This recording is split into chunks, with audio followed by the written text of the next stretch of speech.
Good day and welcome to SCO BRICS Insight, where we look at what's really going on in the world of the BRICS. Now, a few days, one of the comments I got in response to one of my videos was somebody who just watched a video of the prominent US alleged economist, philosopher and writer Niall Ferguson. He said in his comment to me that my clear and concise, in his opinion, assessment of what was going on in Russia and the BRICS was a breath of fresh air compared with the hot air that was put out by Ferguson. Now, I'm not sure everybody will agree with that, but my wife obviously did, and she liked the compliment. Now, that provoked me to have a look at the pronouncements of Mr. Ferguson. Now, Mr. Ferguson has, in many of his published articles, drawn an analogy of the USA being in the position of the Soviet Union in 1987. So, having read some of his work, here are some of my thoughts. I mean, the articles that he's been published in a number of outlets, he states that the USSR is like the USSR in the USA is like the USSR in 1987, and there's little lifetime left before the catastrophic collapse of the USA in the way of the Soviet Union. Now, in my mind, I find this both interesting and amusing. I also read an article by the Russian Senator Alexei Pushkov, who points out Ferguson's focusing on the low birth rate and growing infant mortality in the US. He means high levels of abortion, actually, which serves as reliable indicators of the pre-death state of society. The social and state catastrophe in the US is imminent. But let's look at the details of the dispute as arisen in America over Ferguson's ideas and move on from the funny to the useful. That is, let's spend less time enjoying the problems of the USA and more time thinking about, can the USA get out of the situation it currently faces? The thing is, in my opinion, that the situation is not the same as it faced by the USSR in the late 1980s. So my analysis of Ferguson is he's not very accurate. I mean, here are his 5 Soviet signs of the US decline. The gerontocracy in power, a bloated bureaucratic apparatus, a lack of faith in government institutions, the high mortality rates, that includes the high abortion rate, where more black babies are aborted in New York than actually born. That's a frightening statistic. Plus, the adoption of wild ideologies that nobody sensible accepts. I mean, who actually believes that men can become women by putting a dress on and changing their name? Well, I certainly don't. And here in Russia, it's the same. I mean, 150 years after the abolition of slavery and 60 years or so after the enactment of the Civil Rights Law, plus a black president of the USA, they still say that black people are still facing discrimination. I mean, is this like the situation faced by the USSR in 1987? In my opinion, it's nothing like it. As far as ideology goes, it's true, but what's happening in the US is very different and more reminiscent of an earlier era of the Soviet Union, where the atmosphere was very different. Now, before I continue with my rant, I'd like to appeal to you, to those of you who are watching, if you enjoy my videos, perhaps you'd like to help me fund my channel and website, SCOBRICSInsight.com, by making a small donation. It's like buying me a beer or a coffee in appreciation. You can do this by clicking on the thanks button at the bottom of the screen. Now, every person who does make a donation does get a personal message of thanks from me. Now, back to the changes in the Soviet Union, which had been pushed for but rebuffed for some time. And the situation back then for the reformers seemed hopeless. I mean, the difference in 1987 was the gerontocracy had all but disappeared with the appearance of Mikhail Gorbachev. And everywhere there were now debates about the ideology of the Soviet doctrine and whether it was going to continue and work. I mean, what Ferguson gets wrong in his analysis, like most stupid Russophobics, he mixed up the eras. You know, Ferguson is a man of rather unusual and sharp views.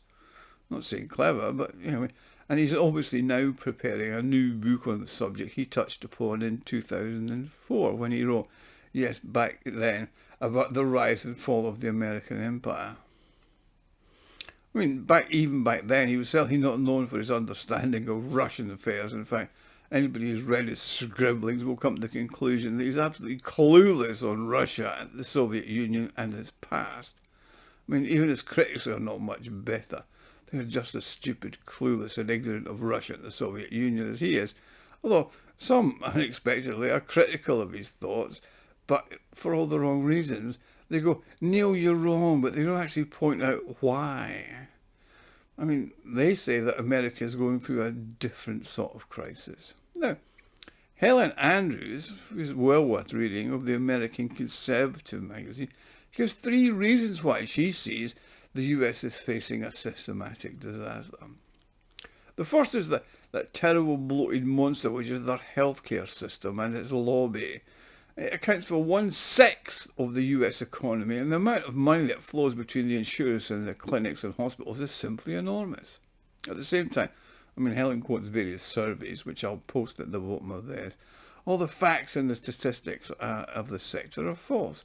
They're used, she says, to intimidate people and force them into healthcare insurance and spending more money.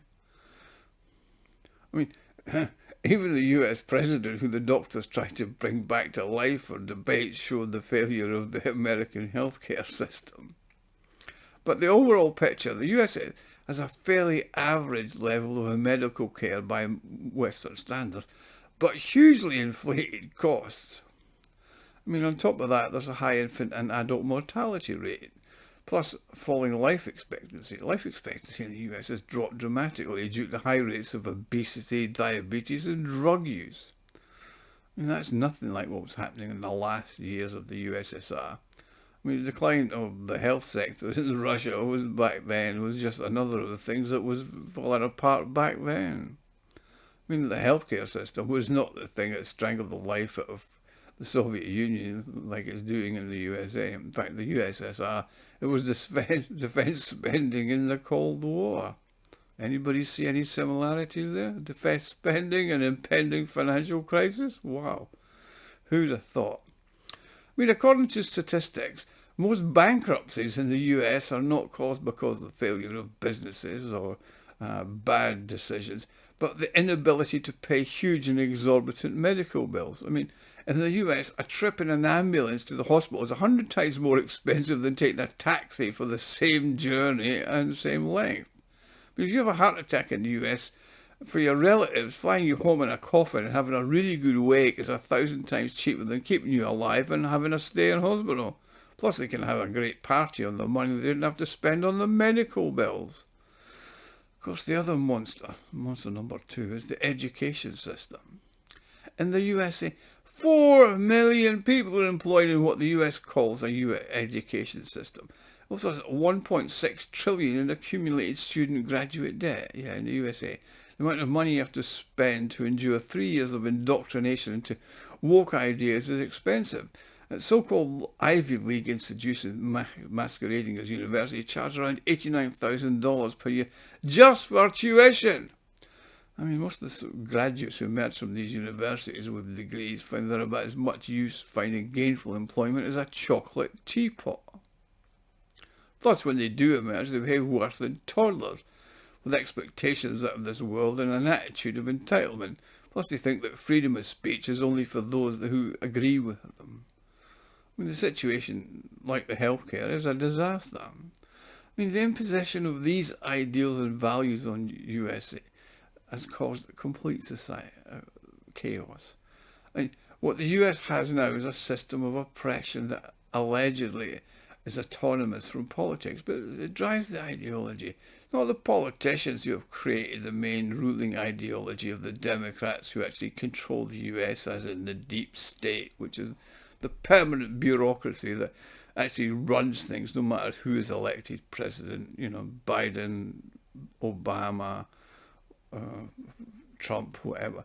Diversity, equality and inclusion, or didn't earn it, as I prefer to call it. That's the outcome of the ideology of Marxism that's taken over the US since the 1960s. I mean, it's all about creating advantages for previously disadvantaged sexual minorities, or for example, black people. I mean, as a result, the overall level of improvement in technology is falling, and the country was once producing all sorts of wonderful discoveries is way behind places like China, Russia, and other competitors like India as well. I mean, the decaying infrastructure of the US compared to China, Russia is a topic for another video, but the faces cover streets of San Francisco, etc., are a good example of the imminent collapse of the US. By the way, Helen Andrews, who I mentioned earlier of the Americans, also has something to say about China.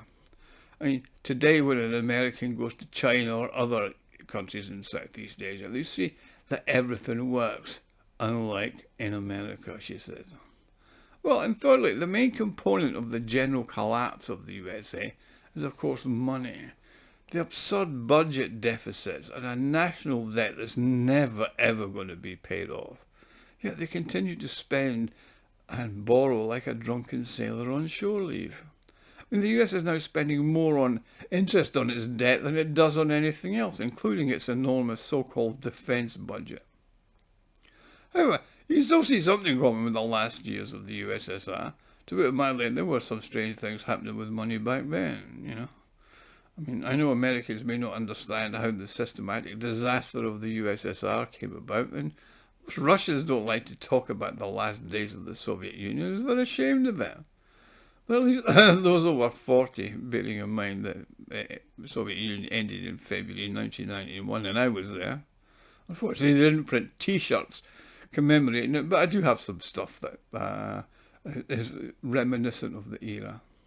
But Russians now do look at the USA and they can see all the visible sides that were there when the Soviet Union collapsed. Now, whether you believe me or not, let's see if I'm right. And if they can the US find someone like Putin? I mean, since Vladimir Putin became president of Russia, it's been on an upward curve both economically and from the perspective of the people. I mean, they have a standard of living that most who endured life in the Soviet Union could only have dreamed of. Now, I'm sure many of you are going to disagree with me and my analysis, and if you do, please use the comment section to tell me why you disagree with me.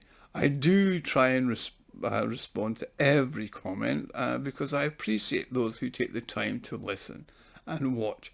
I do hope that I've provoked some healthy debate, and it's free unless you wish to debate. That's not a lot. And thank you for watching, and please like and subscribe. And I say, if you've enjoyed this video, help me fund the channel and the website SCOBRICSinsight.com by clicking on the thanks button at the bottom of the screen. Thank you, and I'll see you all again soon.